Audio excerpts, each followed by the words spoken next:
I think it's important. I think it's important from the perspective of encouraging young budding talent.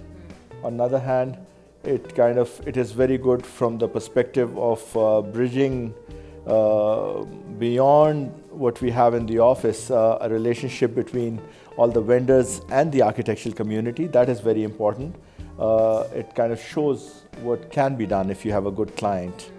A good client is a rare commodity, as you're going to find out.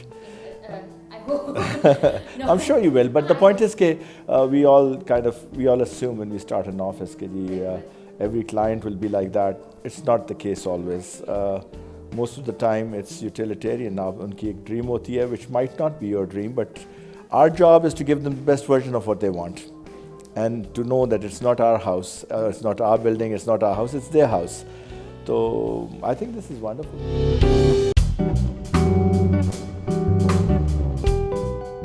Oh, that's always the same. I think सबको जल्दी होती है कि जी दफ्तर खोलें. दफ्तर खोलना बहुत आसान है, दफ्तर को खुला रखना बड़ा मुश्किल काम है. मैं डिस्करेज नहीं कर रहा, मैं कह रहा हूँ कि कुछ साल काम करना चाहिए. मैं तो सब स्टूडेंट्स को ये कहूँगा कि इवन बैचलर्स करने के बाद मास्टर्स से पहले चंद साल काम करना चाहिए. 3 से 4 साल कम से कम काम करना चाहिए, ताकि आपको डायरेक्शन पता हो कि आपको आगे इंटरेस्ट क्या करता है आपको. और दफ्तर खोलना हो तो इससे थोड़ा सा ज़्यादा time. And work for a good office. I think the quality of office जिसमें आप काम करते हैं, आपके पहले 2 जॉब्स जो होते हैं, I think that defines everything in terms of आपको क्या अपॉर्चुनिटीज़ मिलेंगी. If you are lucky enough to be able to get into a good office and learn a good culture of working, I think it's almost as important, if not more important, than what school you went to.